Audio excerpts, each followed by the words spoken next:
Yo, what's going on, everybody? Welcome back to Heavy Metal Devils. Danny here, bringing you some of the latest Manchester United news and some big news, some not so big news breaking today. It's been a fairly quiet day, but some big news regarding Moises Caicedo. It does look like, according to the Evening Standard and Sky Sports, so you know this could be quite reliable, is that Manchester United are going to approach Brighton in the coming hours, in the coming days, and maybe make a bid for Moises Caicedo. They're going to make a formal approach, according to these sources. It looks like they are getting frustrated over Mason Mount, but there has been reports as well that I think from Fabrizio Romano himself saying that Manchester United have agreed to meet Chelsea in person to discuss Mason Mount and how they can make this deal happen. They don't want to go to that £65 million evaluation that Chelsea want. So they're going to go in and try and negotiate, I think, a better structure to the current deal they've already offered Chelsea. But it does seem like there are some growing frustrations building within Manchester United with Chelsea regarding Mason Mount.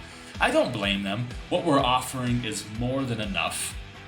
And they need to stop doing their drugs and take this offer. I understand maybe if the structure of the payment wasn't up to what Chelsea wanted, maybe they want all or if not most of the money up front. So I'd say give this a few days. Fabrizio Romano did say that they will be meeting within the next 24 to 48 hours. So it was 24 hours from yesterday. So it'd be today or tomorrow when it looks like they will be meeting. But it does look like they are determined to try and get this deal done. And on top of it, try to hijack Caicedo from Chelsea as well. And you know what? I'm all here for it. Everyone's saying that we only have a certain budget, but to be honest, we don't really know what our budget is. I don't. And I'm not trying to pretend like I do or any of these journalists actually know what this budget is. They all said we only had like 150 mil last year. We ended up dropping like 250 last year. So I do know that we do need to sell players, but let's just not pretend we actually know what kind of money we can be throwing around behind the scenes. So I'm all for 55 million for Mason Mount and another 80 if we need to on Caicedo. Our midfield would be good for the next 5 to 10 years, in my opinion. At least with Caicedo, it would help us supplement, Bruno's age as well, because he's getting up there, and also have our replacement for Casemiro. And Moises Caicedo or Mason Mount could play next to Casemiro as well, and we would have an awesome midfield. So yeah, keep your eyes open. I do expect Caicedo to make that Chelsea move because I think they can offer it more, but we do have Champions League.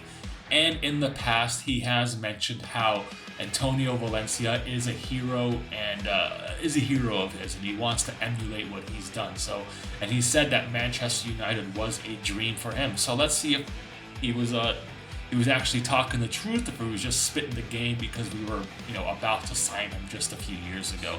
So keep your eyes open. I don't expect this one to move all that fast. I do expect the Mason Mount one to start moving a bit quicker over the next week or so. So I do expect Mason Mount, if we are to complete that, to have him ready for the preseason. Unfortunately, what we won't have ready for the preseason, it looks like, is a striker. No news really about a striker. I think there is huge growing frustrations within Manchester United and Erik ten Hag about the lack of strikers, or the lack of us going for a striker. I get it. I kind of understand why we haven't so far. Everyone's just pricing them so high, whether it's Harry Kane, which I believe he's worth it, to Colomwani, who's like another 100 mil, to Rasmus Højlund. They want like 100 million euros for this guy. I mean, it's getting a bit ridiculous on the striker market. I don't know what they want for Gonzalo Ramos as well. I would assume another 100 mil. Victor Osimhen is like 120 mil. It's just, I don't know. Some comment below. Where can we look to for a striker? It's just getting out fucking outrageous with these prices. So I'm a bit lost with strikers at the moment. But anyway, while we move on, It does seem like. Sorry, I'm just gonna search something in here real quick because I've had a long day at work, so it's been just searching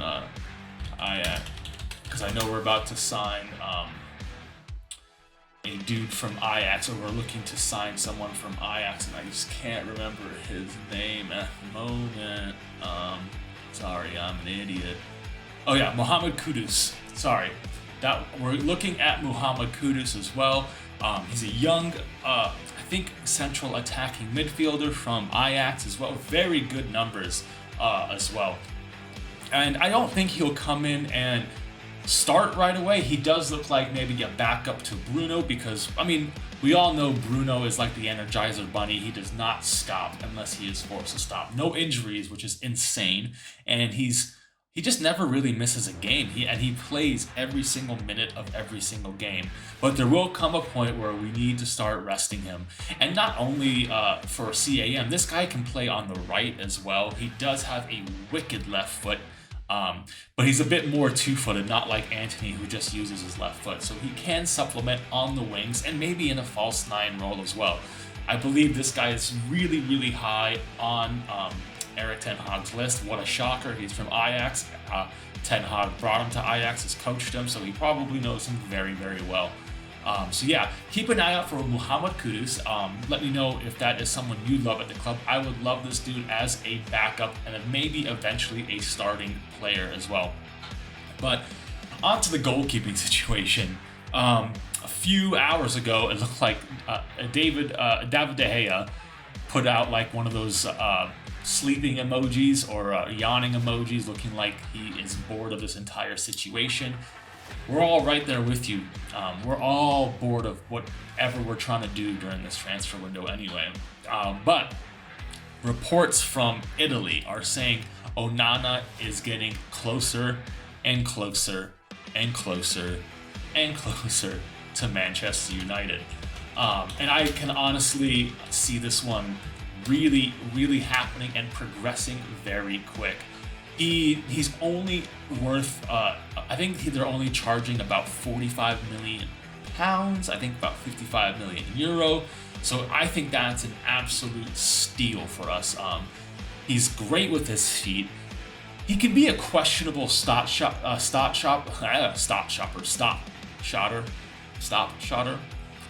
Cannot talk today. Anyway, so I know, David De Gea is excellent at stopping shots, and Onana is excellent with his feet. So I think there's some middle ground there.